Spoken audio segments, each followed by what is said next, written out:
Howdy peeps, I'm doing well. Happy New Year. Welcome to 2023.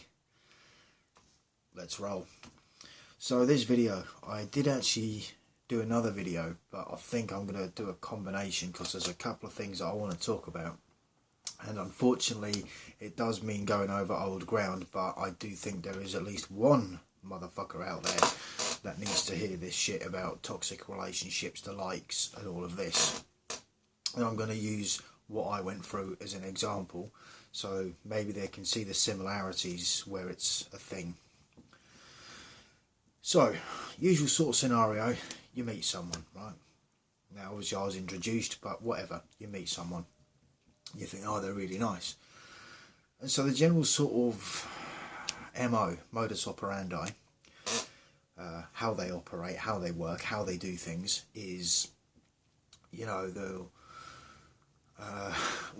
start off and they'll really like idolise you, put you up on a pedestal, you know, the same old thing, you're the greatest thing since sliced bread, you're this, you're that, you're their everything, you're their boo-boo, and all of this. And then this will continue over a bit of time, and then when they reach a sort of point where they see you're comfortable, that's when they start doing the mind games and the fuckery. And this can be anything from small petty arguments over nothing. And you got to understand, this is one thing that I didn't quite get, because having looked at these types of toxic relationships, there tends to be a dynamic of a codependent person and the person that is narcissistic, or the narcissist, whatever, the prick, the cunt, whatever you want to call them, right? As you can see, I'm not pulling back on any punches in 2023. I'm calling shit out for what it is, and if I upset people along the way, cry me a river, build a bridge, and get the fuck over it. Anyway, so now that's that established. Now, first of all, you have to understand what codependency is. Well, something like smoking or drinking in itself is a good example, a physical example of codependency. But when I say codependent in terms of a relationship, it's usually because lack of self-worth, maybe. You know, usually due to something that happened in childhood, which made them feel less than, or they're brought up in an environment where usually it's toxic. Not necessarily all the time. Sometimes it could even be unintentional, right? So I'm not saying that, you know, those of you that have grown up in relatively, air quotes, normal, define normal, households, you know, they can still have a codependency, like, you know, the examples of the overbearing mother, you know, the helicopter parent, or the tyrannical father, just as an example. And again, that's without assuming that there's any toxicity going on between the parents. So the kid will then grow up feeling a kind of a subconscious lack of self-worth, right? So if you can imagine someone that has lived their youth thinking that, you know, that they're not as good as, right? Doesn't matter what you're comparing it to, all they know is they're not as good as, right? Sometimes can happen when there's siblings involved. You might get the golden child and the black sheep. That's another sort of toxic family dynamic. Obviously the golden child, as soon as they fart or take a dump or something like that, you know, it's fairy dust and rainbows. But if the black sheep does it, well, you know, you've just destroyed half the world or something. Just to sort of give an example. And so yeah, the sort of codependent child, when they meet someone that is, for the term, narcissistic, because of the way that prick treats the other one, pedestalising, idolising, and then eventually you'll get like the discard, you know, or you'll get in a lot of cases the trauma bond, right? So petty arguments start up, you get into a big fight. Generally speaking, the codependent will be the one that will not only feel guilty over something that they didn't do or didn't start, all they did is probably stood up for themselves, which the prick doesn't like. So I'm referring to prick as the narcissist, but I don't care if you take offence. But that's generally what tends to happen, whereas they'll take the blame for something that isn't their fault. And so then that in itself becomes a trauma bond, because it is literally exactly that. It is a bond built on trauma. The trauma being that, and look, when I say codependent, I'm not being condescending, I'm not being horrible, I'm just for the reference of the two individuals, right? So, so the codependent feels guilty for standing up to the harassment and bullying, which is what it is. It is exactly what it is.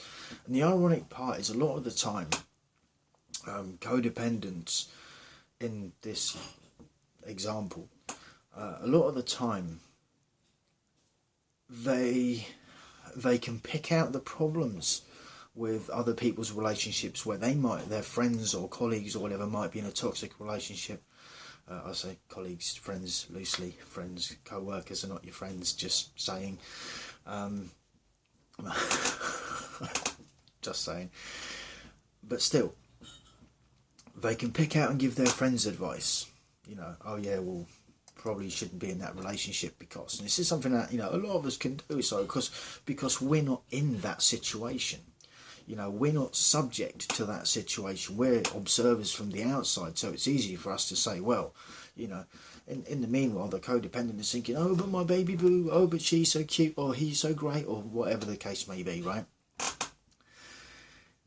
And so, like I say, after that, and this is, like I say, trauma bond is a pattern. It's a developed pattern intentionally. It's malicious, right? It's malicious. It's done deliberately to keep the codependent individual in this mindset that they know that as soon as the argument is over, right, they get the I also forgot, before I get too involved in this, the initial stages of the toxic relationship is love bombing. I've sort of covered this quite a few times, where they're constantly, and this is such a difficult one because it can be seen, because the start of any relationship, right? If you've got someone that you really like and you really care about, you'll be happy to buy them things, right? But the thing is, you don't do it with a malicious intent. The narcissist does absolutely 100% do it with malicious intent, because when it comes down to it, say like if you were to leave or try and leave that relationship, they'll be like, oh well, I'll take that back because I got you this, and oh, you were just borrowing that because blah blah blah, and I paid for this, and so it's all the things that you were given in supposedly the name of love, they're then claiming back as theirs. Yeah, just shit. I mean, as soon as that happens, I mean, to like I said, to anyone on the outside, they'd be like, well, take your shit and off you fuck, go on, do one. Take your shit and go. If that's what it's going to cost to get rid of you, fucking take it. Bye. Now, that should be the attitude. But unfortunately, because of, like I say, especially if it's an ongoing trauma bond situation, that, of course, if you're living with the person, it's even worse. I mean, look, forget all the legalities of house ownership or anything like that. If you're renting, it's not too bad. You can just pack your bags and go. And also what tends to happen, is you get the sex bombing, right, where sex with these people is absolutely fantastic. I won't deny it, it's absolutely fantastic, it's great, but the problem is it doesn't come from a place of love. It comes from another place of control and manipulation. So they literally do not see sex as I suppose making love, as it were. It's literally another tool in their kit that they can use against the other person to keep them trapped. Yeah, because it's related to that trauma bond. Then what will tend to happen? Say say you got the strength to get up and go, and you left that person, you're like, yeah, fuck it, I'm done, right? You've heard the expression hoovering, right? I'm not talking about vacuuming your front room or something like that. I'm talking about the term hoovering, where, you know, you haven't been in, you go no contact, right? And this is what I've always say, if you go no contact, you fucking stay no contact. You block, delete, not only their number, but any of their friends. Any of that little group that they're involved with, gone, all of them. You don't need them in your life, right? Because they're related in one way or another to that person, right? So when they can't contact you, right, because you've blocked them, they'll use their friends to watch you, to spy on you. This could be done, obviously, social media being a thing, you know, and they'll keep an eye on you, and believe you me, they're reporting that shit back. Anything that you do, you got a new photo with a new person, yep, they'll be knowing about that. And then eventually they'll try and hoover you, and this generally also tends to happen around holidays, you know, Christmas, New Year's, birthdays, you know, any sort of like event or anything like that, or I don't know if it was a bank holiday that you know, you might have spent time together on that bank holiday weekend or something like that. You might get a random phone call from an unknown number, or text message from an unknown number, you know, and again, change your number as well. This is the other thing. So you have to do that. Then they'll start breadcrumbing you. So they're dropping little breadcrumbs. So, you know, you start thinking, oh yeah, yeah, and then of course they're just fucking reeling you back in again, right? And so, unless you've learnt your lessons and you've done the necessary work on yourself, you know, chances are you're going to get hoovered straight back into that situation all over again. Now, one of the other favourites of these pricks that they like to do is alienating your friends and alienating your family. So in the end, their ultimate goal, make no mistake, their ultimate goal is to fucking destroy you. That is their ultimate goal, right? They can have you in a little place, they can just keep you there, and if you step out of line, bang. Damn right, well, you can't go around into your friends and family because they've been chatting shit to them, and you're left all alone, right? You're left literally on your own. Now, unless you've got a good group of friends, or whether big or small, depending on their tolerance for the person's bullshit. Now, if they can see straight through them, then all the better for the person that's in that situation, right?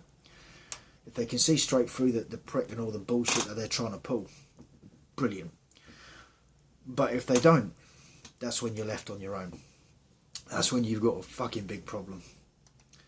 Because then, you know, and they know that you're going to need that strength and courage from within yourself to get your shit and get out and start again, right?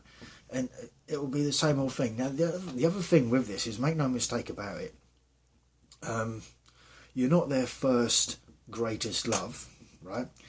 Here's a few things you should know about them. They probably have cheated on you. If they haven't, they will do. Why? Because they can. They don't want. They're not very good at dealing with personal accountability. You know, it's like you do enough searches on YouTube on toxic behaviours of narcs, borderlines, this sort of a thing. Always the same old shit. There's always a reason. There's always an excuse as to why this, that, and the third happened, but not their fault. Never their fault. No, get fucked. Get out of here with that shit. This is why I can't deal with people that don't take accountability for their fucking bullshit. And 2023 is going to be the year when I upset quite a few characters, because I'm going to be telling people about themselves as time progresses. Oh, I intend on making lots of friends this year. I really don't. Anyway, but now this is a sort of thing that, like I say, it's difficult to watch. It's difficult to watch your friends and your family if they get involved in these sort of relationships. Because, you know, it doesn't matter, you know. It's like telling an 18-year-old, like, oh yeah, the person that you're with is no good for you. You know, they've got stupid big love hearts in their eyes, and they're like, all stupid about themselves, right? Because they don't have the experience. And this is also another sort of thing where these types of people, they're fucking evil, right? Make no mistake about it, they're fucking evil. You got to remember the toolkit includes anything that they can use to fuck the other person over in. Like, literally anything. Anything. poison the food, poison the drink, you know, sabotage, shit, anything goes. There's no rules for them. Now, obviously not, I'm saying I would obviously not, you know, condone doing whatever shit they do, like, to anyone, right? Because for starters, it's illegal. You know, fraud is another favourite of theirs. They love a bit of fraud. Signing documents with other people's names, this kind of a thing. Yeah, oh, they fucking love that shit. What's the other shit as well? Oh yeah, magic. They like fucking about with magic as well. They love a bit of magic. Whether you believe in it or not, right? I'm just saying it is something that I know to be a thing, which I find rather interesting as well, because they don't quite get this whole thing that it comes back on them 100-fold sometimes. Like, some say 3, some 5, some 7, some 10. Depending on who they're fucking with, it can be 100-fold. And yeah, needless to say, that ain't gonna end well for them. And of course, it won't be their fault. Sure. Anyway, but that's just an aside if you believe in that, you know. I thought it is something worth mentioning because, you know, a lot of these types claim to be some sort of involved in some sort of witchcraft or something like that. It's like, oh yeah, but nothing. Shut up and fuck off. You're an evil twat. Anyway, I drink bleach. But this is just it. Actually, since this has been 15 minutes, I'm going to do 2 videos. So I'll do the next one after this one. I'll keep them separate, just to give you guys 2 videos into the new year. You know, start this off right. Now, the hardest thing, like I say, as a sort of a bystander, I suppose, is sitting back and watching your friends walk into the jaws of the beast, as it were. You know. Whereas you just know that there's going to be nothing but trouble, nothing but drama, and you know the other person's just going to come out hurt, possibly resentful, you know, usually suffer a financial loss of some description, because again, you know, these fuckers, they've never got really much to offer. Some do. I'm not going to deny. Some have got lots of money through their ways, whether they're con artists or just petty thieves or something like that, you know. Yeah, it is.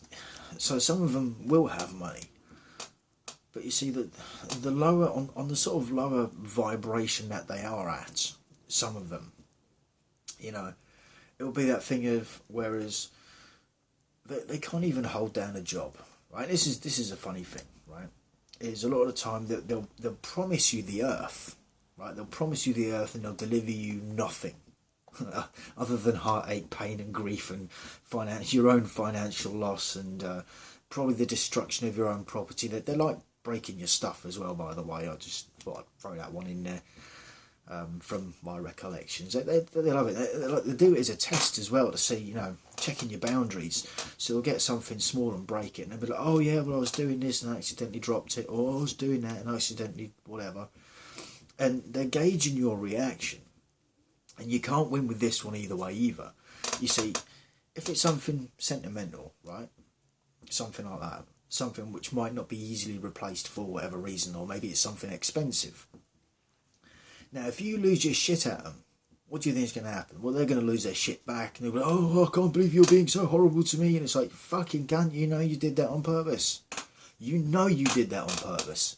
But they'll always claim that victim card that they do so well, right? It's just what they do. And then, like I say, and again, they're testing the boundaries. And again, you cannot win with these people. The only way to win is to walk the fuck away, change your email address, change your phone number, cut out all of their friends, cut them out. You know, and if they've been in contact and tried to turn your family and your friends against you, any of your mates, right? Any of your mates that have decided to even slightly team up with the other one, fuck them off, right? Because it's a matter of time. Guarantee they'll be fucking chatting shit to them, and they'll be passing on what you're doing. Doesn't matter if you're at a bad point in life or you're still building yourself up, or maybe you've gone through all that, you succeeded, and you've come out as a shining flower, as it were. And yeah, they're going to try and come back and rain back on that parade. They can't have you doing better than them. That's the truth behind it. That's what they fucking hate about people, right? They can't stand the fact that someone that they try to put in their place, metaphorically speaking, and keep on a low vibration, keep them down, depressed, in a dark place, because it's all about control. It's all about psychological, emotional, sexual manipulation. That is literally all that is it about. And, you know, breaking the other person. Now, if they do a good enough job, some of them are actually this sadistic, so make no mistake about it. No, I'm not bullshitting. Feel free to do any Google, YouTube, whatever search you want. Have a look for yourself. Now, if they can get you to that point where you actually think about taking your life, or you're talking about social media, you talk about, depression, blah, blah, blah. They'll talk about depression all the time, by the way. They love talking about depression. Them motherfuckers can't do without having depression, because it gets them the validation, it gets them the attention, you see. I fucking love it. They don't have depression, they've just got cunt is what they've got, but yeah, that's just, they've just got, they're a massive dickhead, right? Just saying it for what it is. But again, because they know, and especially people that don't know them, and like this is why I fucking detest the internet, is because it's just riddled with fucking narcissists. Absolutely fucking riddled. Fuck it, switch on your PS5, Xbox, PC and go into a GTA Online session and find me one that ain't fucking toxic. Level of irony, yeah, I'm a bit toxic when it comes to GTA myself, but but I'm not toxic in real life, which is the difference. And again, GTA isn't like the sort of social media outlets like Facebook, Twitter and all of that sort of shit. I'll stay well the fuck away from that. I want nothing to do with it. You know, it just depresses me.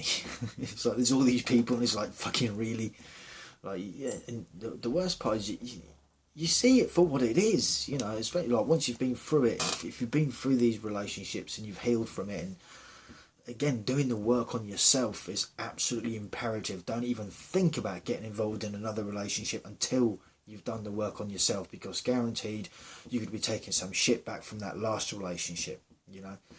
On a plus note, it does give you a load of red flags to look out for that ordinarily or prior to that relationship you wouldn't have seen. That's the only plus. The other plus is you're not with that prick anymore. That's another way to look at it. But yeah,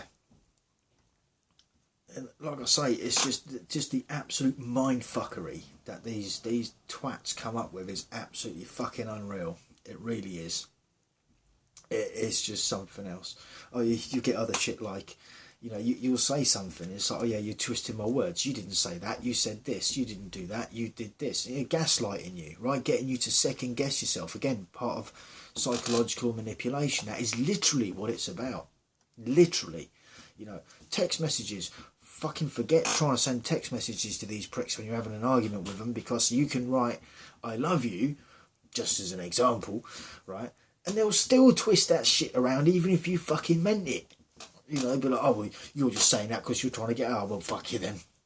You shouldn't be sending that to them anyway. You should, fuck off is what you should be sending them. Drink bleach, bitch. Whatever the case may be, right? But yeah, and this is just it. Because there's so many people out there, right, that I've seen, and they've just literally walked fucking headlong into these relationships. It's like, my God. And it's like, you try and tell them. It's just, no, they're not fucking having it. It's like, And it's difficult. It's difficult because you don't want to be the one picking up the pieces after them. You know, because you know these. And the thing is, you know, there's one of the channels that I watch. This guy, Ollie, he actually gave the best description ever for it. It's the shattered plate. Right, you get a plate, I'm not saying to do this, right, but example, right, get a plate, drop it, shatters, you glue it back together. It's never the same fucking plate again, is it? Well, that's what happens to people when they've been in these relationships. You do not come out the same way you went in, especially if you were a little bit naive, a little bit inexperienced, and you know, with all due respect, a little bit, you know, a bit green when it comes to relationships, you know, toxic relationships, I'll be more specific. But yeah, that's what I've got for this one. I know it's not a brilliant way to start the year, but I think there are people out there that do need to hear this and do need to know exactly, you know, the stuff to look out for. And look, if you're one of the people that knows me, right, and you've got any questions, you've got any doubt, give me a call.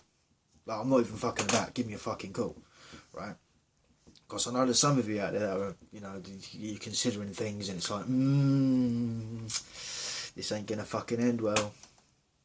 And like I say, it's, you know, you can tell people that things ain't gonna end well, but a lot of the time they have to go in and do it. And it's like, I don't want you to become a fucking broken plate, especially if you've got, like, you know, not being disrespectful, kind of like a bit codependent, you know? Because I don't want you to be that shattered plate. I don't want you to be that shattered plate.